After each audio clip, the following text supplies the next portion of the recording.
My name is Robert Whitmore, and the moment I realized my son no longer saw me as family came on a Tuesday evening in early December.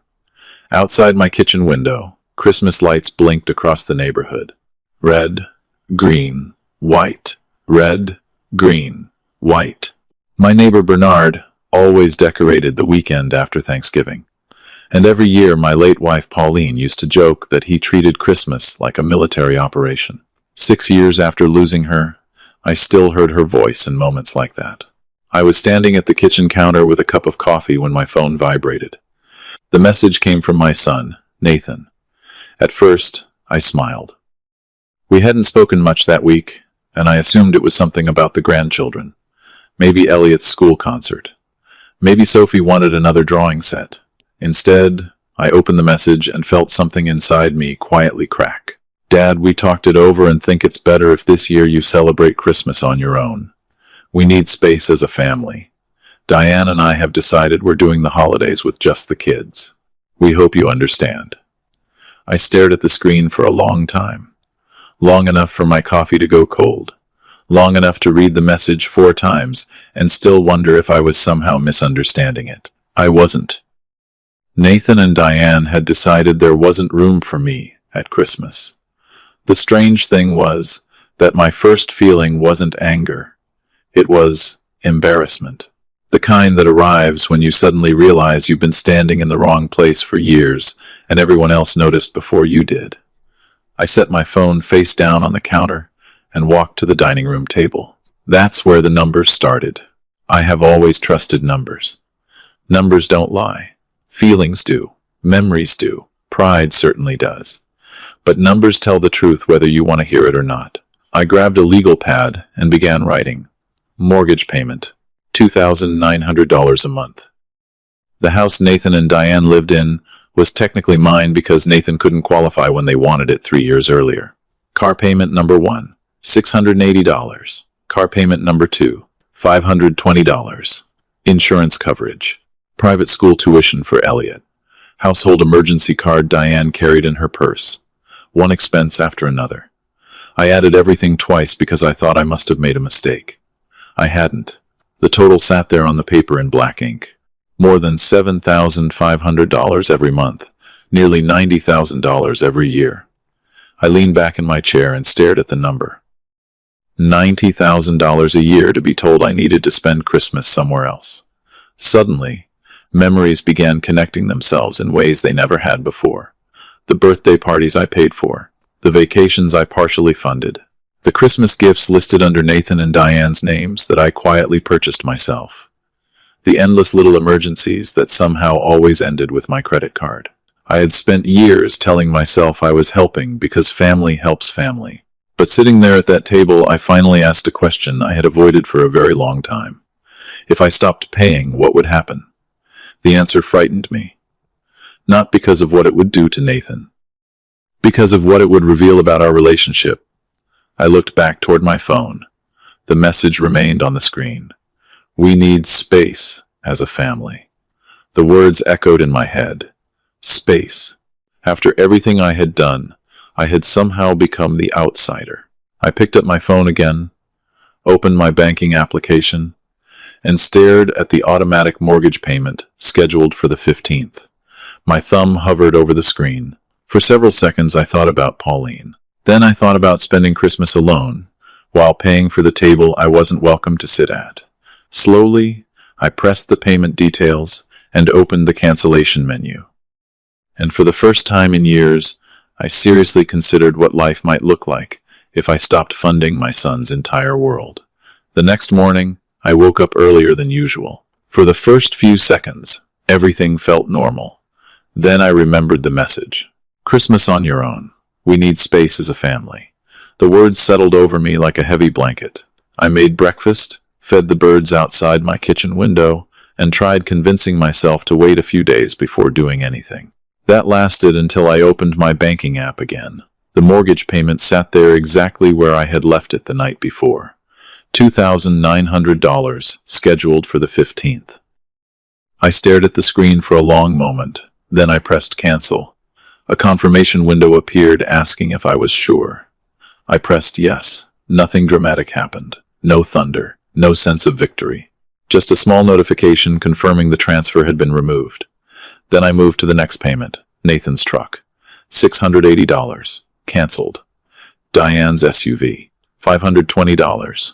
Cancelled. One after another, the obligations disappeared from my screen. Looking at them individually, each payment seemed manageable. Looking at all of them together, they felt like evidence. Evidence of a life I had been financing without ever questioning where the line should have been. The insurance policy took longer. Nathan had remained on my plan after losing his job during the pandemic. At the time, it made perfect sense. Families help each other through difficult moments. The problem was that difficult moments have a way of becoming permanent if nobody ever says they're over. I began the process of removing him. Then I turned my attention to the supplementary credit card Diane carried. Officially, it was for emergencies. In practice, emergency had become a very flexible definition. 3 days earlier, the card had been used for $340 at a home decor store and another $67 at a restaurant. Neither seemed particularly urgent. I called the number on the back of my card. The representative asked a series of security questions. 5 minutes later, the card was disabled. A replacement would be mailed directly to me. That left one final payment. Elliot's school tuition, $1,400 every month. I sat with that one much longer than the others. Elliot was 7 years old. He didn't send the text message. He didn't decide I should spend Christmas alone. He wasn't responsible for any of this. More importantly, he had no power to change it. I thought about the way he ran toward me every time I attended one of his soccer games. I thought about the science project we built together the previous spring. I thought about Pauline. In the end, I left the tuition alone, at least for now. When I finished, I leaned back in my chair and looked around the kitchen. For years, I had convinced myself these payments were acts of generosity. Maybe they started that way. Somewhere along the line, they became something else. They became a substitute for conversations Nathan and I never had. It was easier to pay a bill than ask why he only called when he needed something. Easier to write a check than admit I felt myself becoming less important in his life every year. Pauline would have seen it sooner. She always saw things sooner. I didn't feel powerful that morning. I didn't feel vindicated. Mostly, I felt sad. Sad for what our relationship had become, and sad for how long I had participated in it without admitting the truth. Around noon, I called my attorney, Gene. He had handled my estate planning for years, and knew nearly as much about my finances as I did. I told him I wanted to review several documents. Then I mentioned the house Nathan and Diane were living in. Gene became very quiet. "What exactly would you like to discuss?" he asked. I looked out the window toward the Christmas decorations across the street. "I think it's time we talk about selling it," I said. There was a brief pause on the other end of the line. Then Gene replied with a sentence that would change everything. "In that case, Robert, we should discuss your options immediately." Gene called me back the following morning. By then, I had spent nearly 24 hours expecting to feel guilty. Instead, I felt strangely calm. Not happy, not relieved, just calm. It was the kind of feeling that arrives when you finally stopped arguing with yourself. For years, every financial decision involving Nathan came with an internal debate. Should I help? Should I say no? Am I being supportive enough? This time there was no debate. The message he sent had settled something that had been unresolved for a very long time. Gene asked me to come into his office that afternoon. When I arrived, he already had several folders spread across the conference table. Gene was a practical man. One of the reasons I trusted him was that he never wasted energy on drama. He focused on facts. Facts, unlike emotions, were easier to organize. "Let's start with the house," he said. I nodded. The house had been purchased in 2021 when interest rates were still manageable. Nathan and Diane desperately wanted it. Unfortunately, the bank was less enthusiastic. Nathan's credit history wasn't strong enough, and Diane's income alone couldn't bridge the gap. I stepped in. At the time, it seemed temporary. A few years of support until they got established. 4 years later, nothing about it looked temporary anymore. Gene slid the property documents toward me. My name sat alone on both the deed and mortgage paperwork. No co-owners, no shared title. No legal ambiguity. Just me. From a legal standpoint, Gene said, this is straightforward. I already knew what he meant, but I wanted to hear him say it. Straightforward how? The property belongs to you. The words landed heavily. Not because they were surprising, because I suddenly realized how rarely anyone in the family acknowledged them. Over the years, conversations shifted. Nathan spoke about renovations he wanted to make. Diane referred to the place as our forever home. Friends congratulated them on the house. Somewhere along the way, everyone started acting as though ownership and occupancy were the same thing. They aren't. Gene continued reviewing options. Rental agreements, sale procedures, notice requirements, market conditions. The current housing market remained strong enough that selling would likely happen quickly. Then he asked a simple question. What outcome are you actually looking for? I thought about it carefully. The answer mattered. I'm not trying to punish my son. Gene nodded. Then what are you trying to do? I stared out the office window for several seconds before answering. I'm trying to stop pretending. That was the truth. For years, I pretended the arrangement was healthy. I pretended generosity and dependency were the same thing. I pretended gratitude would eventually appear if I just waited long enough. None of those things happened. Gene listened quietly. Then he recommended sending formal notice. Not because we needed conflict, because clarity matters. Ambiguity had created enough problems already. By the end of the meeting, the paperwork was ready. A formal legal notice informing Nathan and Diane that I intended to sell the property and that they would need to make alternative housing arrangements. 60 days, more than required. More than most people would have offered, but enough to be fair. I signed the documents. My signature looked steady. That surprised me. Gene arranged for certified delivery. The letter went out Thursday afternoon. Then I waited. Friday morning at exactly 7:52, my phone rang. Nathan. I looked at the screen while sitting at my kitchen table eating breakfast. For a moment, I considered answering. Then I remembered how long it had taken him to answer me when he wanted space. The phone stopped ringing. A few minutes later, it rang again, then again. By mid-morning, the calls were coming from multiple directions. Nathan, Diane, unknown numbers, text messages, voicemails, questions, panic, confusion. For the first time in years, the flow of urgency had reversed. They needed something from me, and judging by the speed of those calls, they had finally realized exactly how much of their lives rested on decisions they never bothered to appreciate. By lunchtime, my phone showed 14 missed calls. Then a new message appeared from Nathan. Dad, we got the lawyer's letter. Please call me. We need to talk. I stared at the screen for a long moment, because for the first time since receiving that Christmas message, it sounded like my son had finally understood that something was very, very wrong. The weekend that followed was one of the strangest weekends of my life. For years, I had been the person making the calls, the person checking in, the person solving problems, the person making sure everyone else was comfortable. Suddenly, the roles had reversed. By Saturday morning, my phone looked like a crisis center. Nathan had called 12 times. Diane had called 9. 3 different numbers I didn't recognize had also tried reaching me. The voicemail started arriving shortly afterward. The first few sounded confused. Nathan insisted there had to be some kind of misunderstanding. Diane claimed they never expected me to react this way. By Saturday afternoon, confusion had transformed into frustration. The messages became sharper, more emotional, more desperate. I listened to every one of them, but returned none of the calls. Not because I wanted revenge, because for the first time, I needed silence more than I needed another argument. Around 3 o'clock that afternoon, a new voicemail arrived. This time it wasn't Nathan or Diane. It was Diane's mother, Carol. I had met Carol dozens of times over the years. She was the kind of person who believed confidence and correctness were the same thing. Robert, she said, her voice already carrying judgment, I think you're making a terrible mistake. Family doesn't treat each other this way. You need to think about what you're doing to those children. I almost laughed when I heard it. Not because children were involved.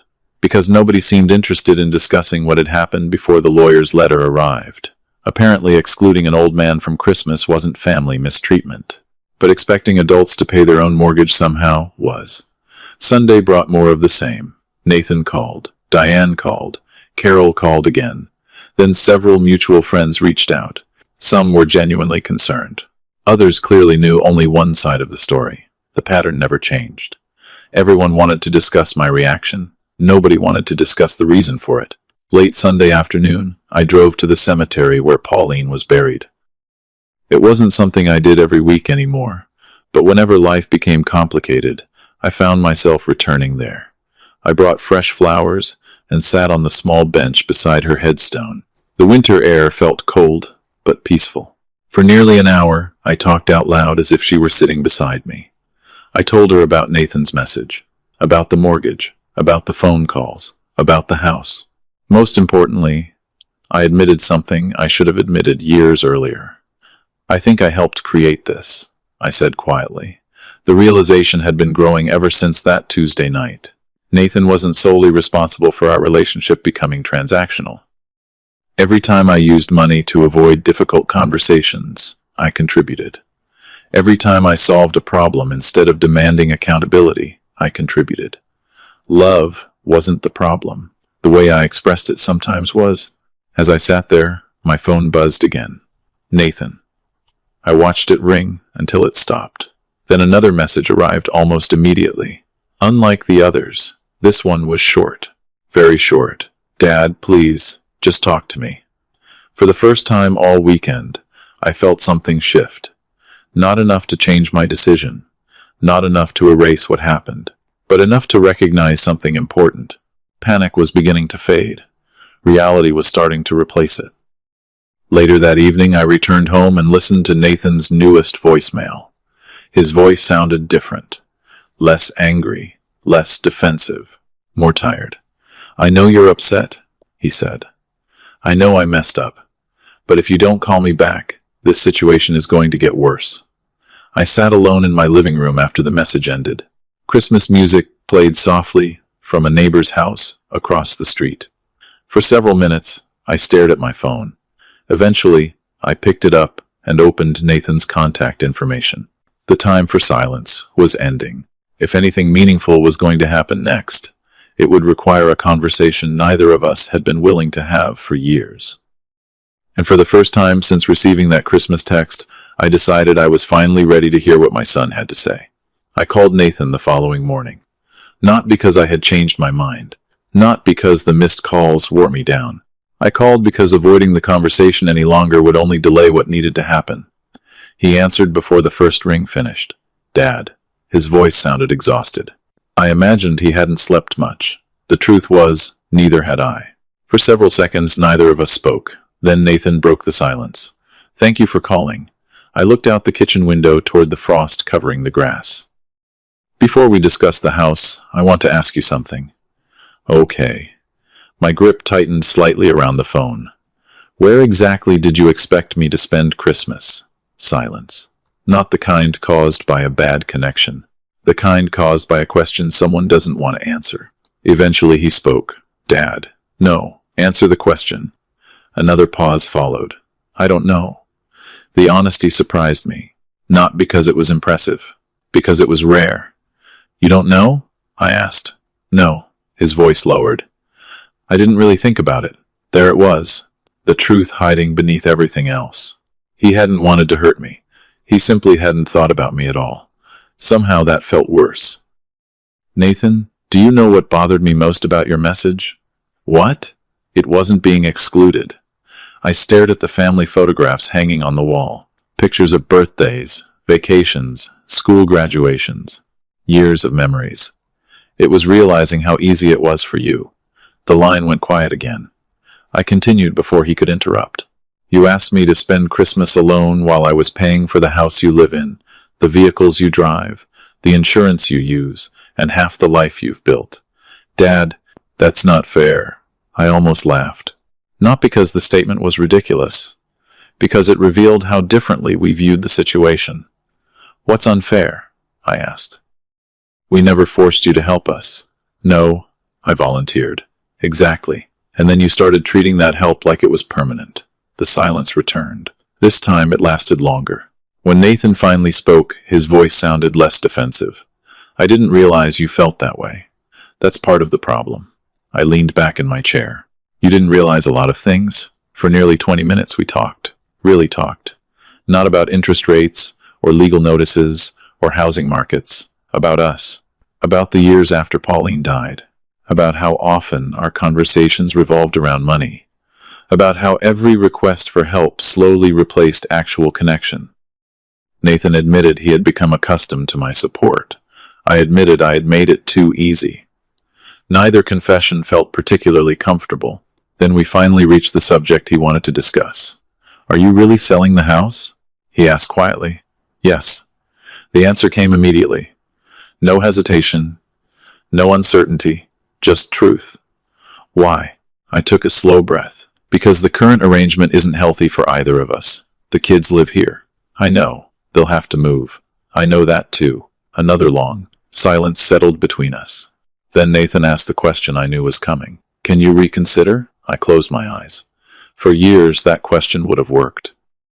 One expression of concern, one emotional appeal, one promise that things would be different. This time was different. No. The word sounded calm, final, not angry, not cruel, just firm. Nathan exhaled heavily. I could practically hear disappointment settling over him. "So that's it?" he asked. "You're giving us 60 days and that's it?" I looked at Pauline's photograph sitting on the bookshelf across the room. "I'm giving you 60 days because I love you." The line went quiet. "But I'm selling the house because I finally respect myself."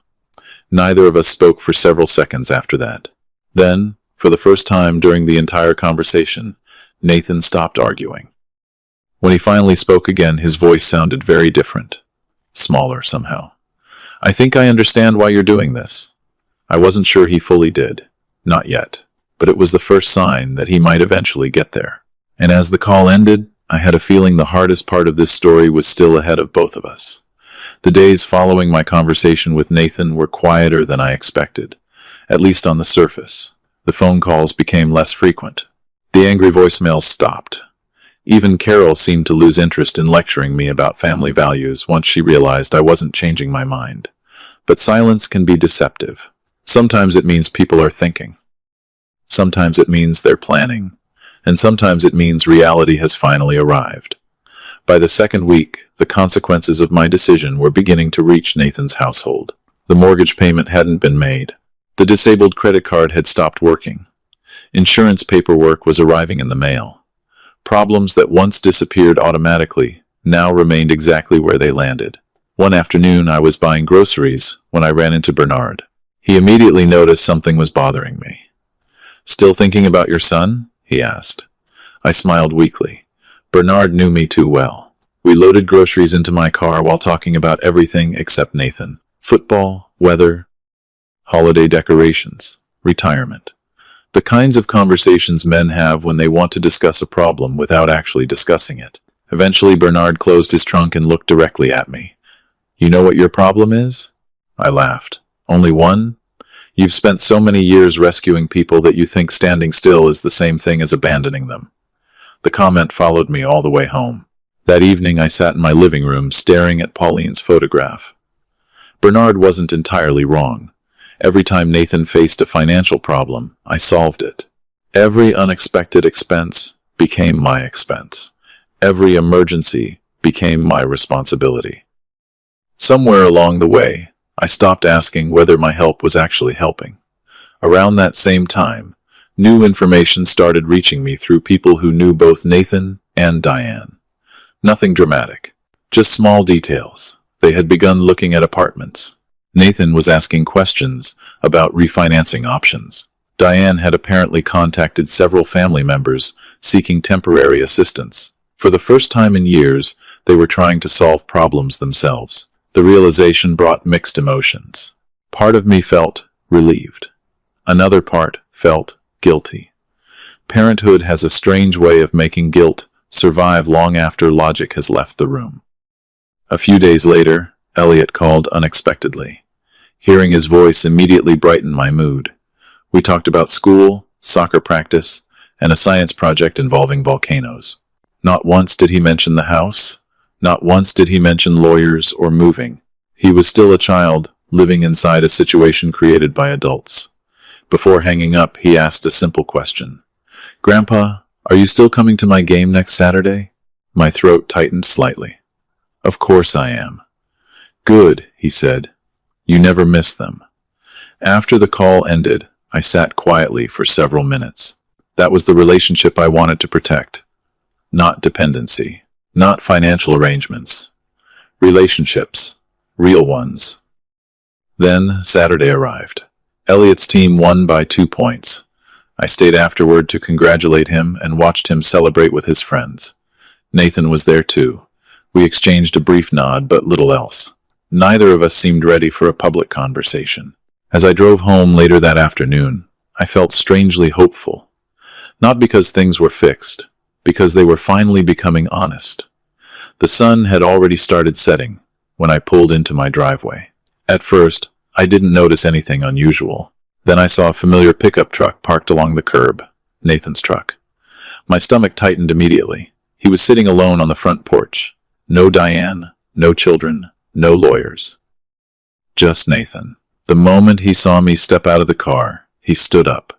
His face looked older than it had a few weeks earlier. More tired, more thoughtful. For several seconds, neither of us moved. Then he took a slow breath and said something I never expected to hear. Dad, I think it's time I tell you the truth. I unlocked the front door and invited Nathan inside. The house felt unusually quiet. Maybe because Pauline had been gone for 6 years. Maybe because I already knew this conversation had been waiting to happen for much longer than either of us wanted to admit. Nathan followed me into the kitchen and sat at the same table where I had calculated every dollar I spent supporting his family. For a few moments, neither of us spoke. Then he looked down at his hands and exhaled slowly. I owe you the truth. I sat across from him and waited. For once, I wasn't interested in rescuing him from an uncomfortable moment. Nathan nodded toward the window. When Mom died, everything changed. I remained silent. I know it changed for you too. But after the funeral, I felt like I was suddenly responsible for everything. Diane, the kids, the house we wanted, the life I thought I was supposed to build. His voice sounded tired, not defensive, just tired. At first your help felt temporary. I nodded. That was true. It had been temporary, or at least it was supposed to be. Then it became normal. There it was. The sentence neither of us had said out loud for years. Nathan rubbed his forehead. Every time something went wrong, you fixed it. Every time money got tight, somehow the problem disappeared. I looked at him carefully, and eventually you stopped seeing it as help. He gave a small, embarrassed smile. Yeah, the honesty hurt, but it also felt strangely relieving. For the first time, neither of us was pretending. Nathan stared at the table for several seconds before speaking again. Diane didn't create this situation. That surprised me. I had expected him to blame her. Many people would have. She definitely made it worse sometimes, he admitted. But the truth is, I let it happen. I stayed quiet. It was easier to think of the house as ours, easier to think of the bills as handled, easier to believe the support would always be there. He laughed bitterly. It's amazing how quickly people start calling something normal when they never had to earn it. I noticed something different about him. The arrogance that usually appeared whenever finances came up was gone. In its place stood something far more uncomfortable. Self-awareness. Nathan looked toward Pauline's photograph sitting on the shelf nearby. You know what makes me feel the worst? He asked. I shook my head. That Christmas text wasn't even meant to be cruel. The answer hit me harder than I expected. What do you mean? I wasn't trying to hurt you. He swallowed. I just wasn't thinking about you at all. The room fell silent, because deep down, we both knew that was the real problem. Cruelty at least acknowledges someone's existence. Indifference doesn't. Nathan leaned back in his chair and stared at the ceiling. After the lawyer's letter arrived, I spent 3 days being angry. He laughed quietly. I blamed you. I blamed Diane. I blamed the economy. I blamed everyone. Then his expression changed. And then Elliot asked me why Grandpa wasn't coming for Christmas. My chest tightened. Nathan continued. I told him we wanted family time. He paused. And he said, but Grandpa is family. Neither of us spoke for several seconds. Sometimes wisdom arrives from places we least expect. Nathan looked down again. That was the moment it finally hit me. His voice cracked slightly. My son understood something I didn't. The kitchen felt very small suddenly. Nathan wiped his eyes and continued. Mom would be ashamed of how I handled this. Hearing Pauline mentioned out loud almost broke me.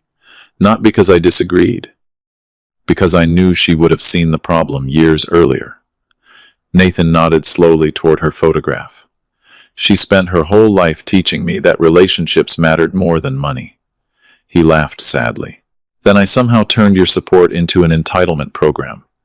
For the first time that evening, he looked directly at me. No excuses, no arguments, no negotiations. Just honesty. Dad, I'm sorry. The words sounded simple, but they carried years of unspoken things behind them. I studied my son's face. He looked older than he had a month earlier. Not physically, emotionally. Like someone who had finally stopped running from a truth he didn't want to face.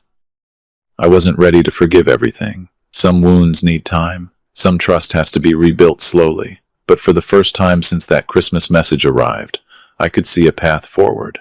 Then Nathan reached into his jacket pocket and pulled out a folded piece of paper. He placed it carefully on the table between us. There's one more thing you need to see, he said quietly. And judging by the expression on his face, whatever was written on that page was about to change everything again. Nathan slowly pushed the folded paper across the table. For a moment, neither of us touched it. Then I unfolded it and immediately recognized the handwriting. Pauline's. My heart skipped a beat. The letter was dated 8 months before her death. It wasn't a formal document, just a personal note she had written after updating several family records.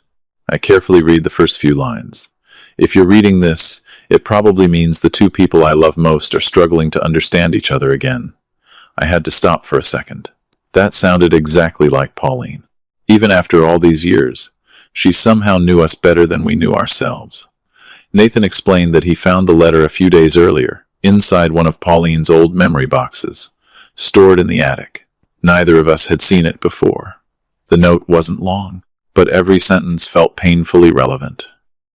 Pauline wrote about love and responsibility, about the danger of confusing support with dependence, about how parents sometimes keep giving because they're afraid of losing connection with their children. She also wrote about how children sometimes accept help for so long that they stop recognizing the sacrifices behind it.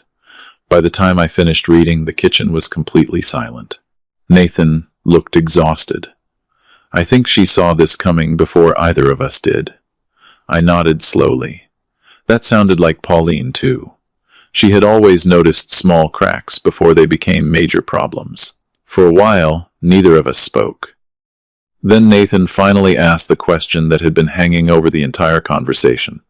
Are you still selling the house? The answer hurt both of us. Yes. He closed his eyes briefly but didn't argue. That alone showed how much he had changed. A month earlier, he would have fought the decision. He would have listed reasons, excuses, and financial concerns. Now he simply nodded. I figured you would. Over the next several weeks, reality moved quickly. The house was listed. Showings began almost immediately. The market was stronger than expected, and within a short period, serious buyers started appearing. Nathan and Diane searched for alternatives. For the first time in their marriage, every housing option had to fit within their actual budget rather than the budget I had quietly supplied. The adjustment wasn't easy. Apartments seemed smaller. Mortgage options looked less attractive. Financial decisions suddenly carried consequences. Through mutual friends, I heard that Diane was struggling with the changes. Part of her still believed I would reverse course at the last minute. I didn't. Not because I wanted to punish anyone. Because changing my mind would destroy everything Nathan had finally begun to understand. One Saturday afternoon, I attended another one of Elliot's soccer games. Afterward, he sat beside me on the bleachers while the other children ran around the field. Dad says we're moving, he said. Children have a way of discussing major life events with surprising simplicity. That's true, I replied. Are you sad? I considered the question carefully. A little, Elliot nodded, as if that answer made perfect sense. Me too. Then he smiled. but Dad says we'll be okay. Hearing those words felt important. Not because they guaranteed success, because Nathan was finally taking ownership of his own future. A few weeks later, the house officially sold. The closing papers were signed. The funds transferred. An important chapter of our family's life ended. That evening, Nathan called me. His voice sounded different than it had months earlier. Stronger somehow. More grounded. "We found a place," he said. "It's smaller, but it's ours." I smiled quietly. There was pride in his voice. Real pride. The kind that comes from earning something instead of inheriting it. As the conversation ended, I looked toward Pauline's photograph and thought about the letter Nathan found in the attic. Maybe she had been right all along. Sometimes love means helping, and sometimes love means stepping back far enough for someone to learn how strong they can become on their own. What neither Nathan nor I realized yet was that the biggest changes were still waiting ahead of us. Winter gradually gave way to spring, and for the first time in years, my relationship with Nathan no longer revolved around money. The change didn't happen overnight. It happened through dozens of small moments that would have seemed unremarkable to anyone else. Nathan stopped calling when something broke. He stopped calling when a bill arrived. He stopped calling whenever life became inconvenient. Instead, he started solving problems himself. The first time I noticed it, he was telling me about a plumbing issue in the apartment he had rented after moving out of the house.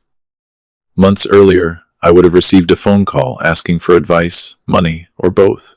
This time, he simply laughed and told me how many online videos he had watched before fixing it himself. The story wasn't particularly exciting, but I remember smiling the entire time he told it. Because for the first time, he sounded proud of something he had accomplished without my help. Financially, life remained tighter for Nathan and Diane than it had been before. Vacations became less frequent. Spending became more intentional. Expensive purchases required planning instead of assumptions. Yet something interesting happened. The world didn't end. The children adapted. The family adapted. Even Diane seemed to slowly accept a reality she had spent years avoiding. Through occasional conversations, I learned that she had returned to part-time consulting work. Nathan picked up additional responsibilities at his company. Together, they built a budget. An actual budget.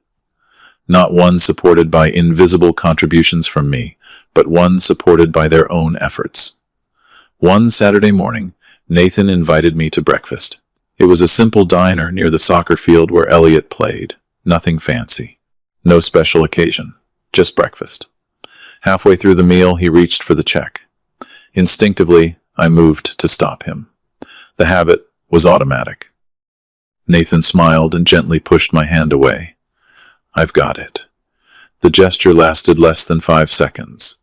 Yet it carried more meaning than some conversations lasting hours. On the drive home, I found myself thinking about Pauline. Years earlier, I believed protecting my family meant removing every obstacle from their path. Looking back, I realized I had often confused protection with control. Every problem I solved prevented someone else from learning how to solve it. Every burden I carried prevented someone else from learning how much weight they could handle. The realization wasn't entirely comfortable. Nathan had made mistakes, but so had I. Around the same time, Elliot's school held a family project exhibition. As we walked through the displays together, he proudly showed me a presentation about responsibility. One section listed important lessons he had learned during the year. I expected something about homework or teamwork. Instead, one sentence caught my attention. "Doing things yourself makes you stronger." I stared at those words for a long moment. Then I looked toward Nathan, standing across the room. He had seen the sentence too. Our eyes met briefly. Neither of us said anything.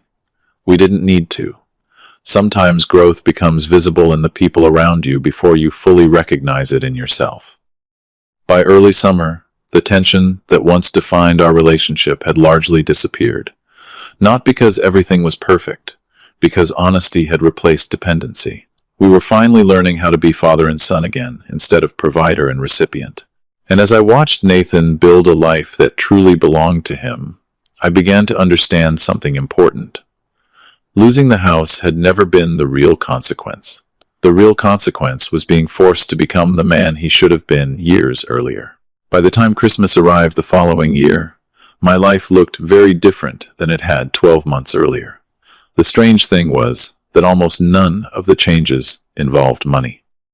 The house Nathan and Diane once lived in belonged to another family now. The mortgage payments were gone.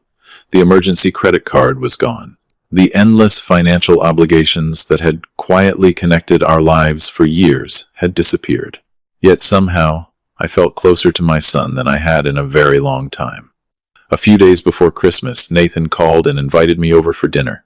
Not because he needed help with a bill, not because he wanted advice about money, simply because he wanted me there. When I arrived, Elliot was the first person through the door. He nearly knocked me backward with the force of his hug. Sophie followed right behind him, carrying a handmade Christmas card. She insisted I open immediately. The apartment was smaller than the old house, much smaller. The furniture didn't match perfectly. The decorations weren't expensive. But something about the place felt warmer, more honest. For the first time, I was looking at a life built by Nathan and Diane, rather than a life partially financed by me. During dinner, we laughed more than we had in years. Real laughter. Not the polite kind families sometimes use to avoid difficult conversations. At one point, Nathan raised his glass and looked around the table. "I want to thank Dad," he said. The room grew quiet. "Not for paying for things," he smiled slightly, "for finally stopping." Everyone laughed, even me. But beneath the humor sat something important: understanding. Nathan no longer viewed my decision as punishment.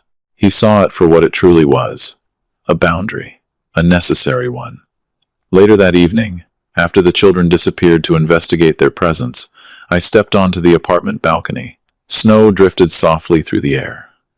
A moment later, Nathan joined me. For several seconds we stood there without speaking. Then he looked out at the city lights and quietly said, "Mom was right." I smiled. "About what?" He laughed. "Which thing?" "She was right about almost everything." That sounded exactly like something Pauline would have enjoyed hearing. Nathan grew serious again. "She used to say that love isn't measured by what people give you. It's measured by what remains when the giving stops." I felt my throat tighten slightly. Because after everything that had happened, we had finally discovered the answer. What remained was still family. Not perfect family. Not effortless family. Real family. Built on respect instead of dependence. Built on honesty instead of obligation. As I stood there looking at the snow falling across the city, I thought about the Christmas message that started everything. At the time, it felt like a betrayal. Maybe it was. But sometimes the most painful moments in life force us to confront truths we've been avoiding for years. Nathan learned responsibility. I learned boundaries. And together, we learned something Pauline understood all along. Love grows strongest when it is freely given, not financially supported. And for the first time in many years, Christmas finally felt like home again.